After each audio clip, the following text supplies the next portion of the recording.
LaRae, I have another issue I'd like to really bring up with you here.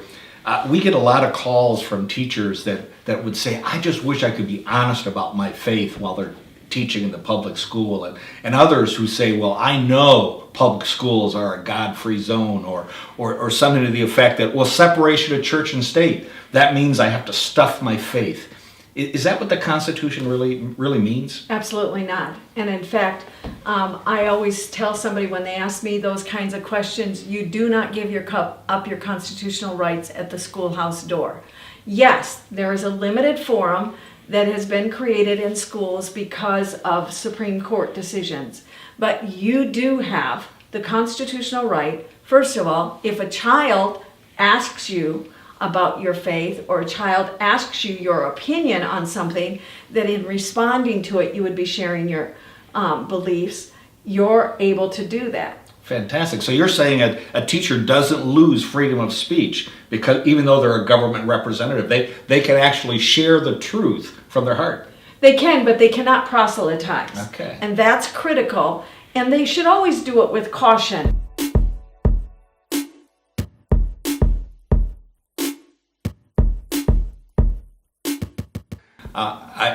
I hope our listeners understand that what we're saying is we're not encouraging you to establish a religion.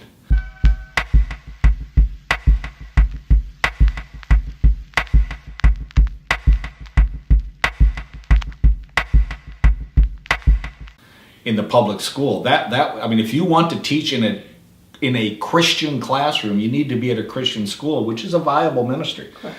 But you clearly don't have to shy away from your faith. You don't have to be afraid to use the Bible as a resource, as long as it's not used devotionally. You don't have to be afraid to share your faith when you're asked and it's pertinent. But obviously, you're not going to have an altar call in class. That would be establishing a religion. You're probably not going to take them to the school swimming pool and baptize them. That would be establishing a religion.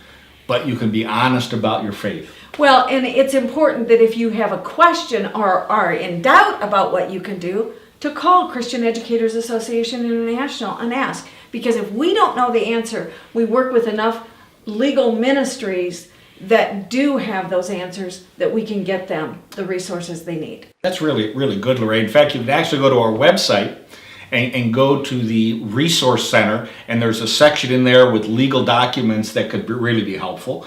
And you can also go to a section called Ask an Attorney. And if you have any question about what is religiously legal, what religious rights do you have in your public school, actually put the question down. It will go to a Christian attorney at Liberty Counsel. They will analyze and they will get back to you. And I hate to say this in front of an attorney, but there'll be no charge.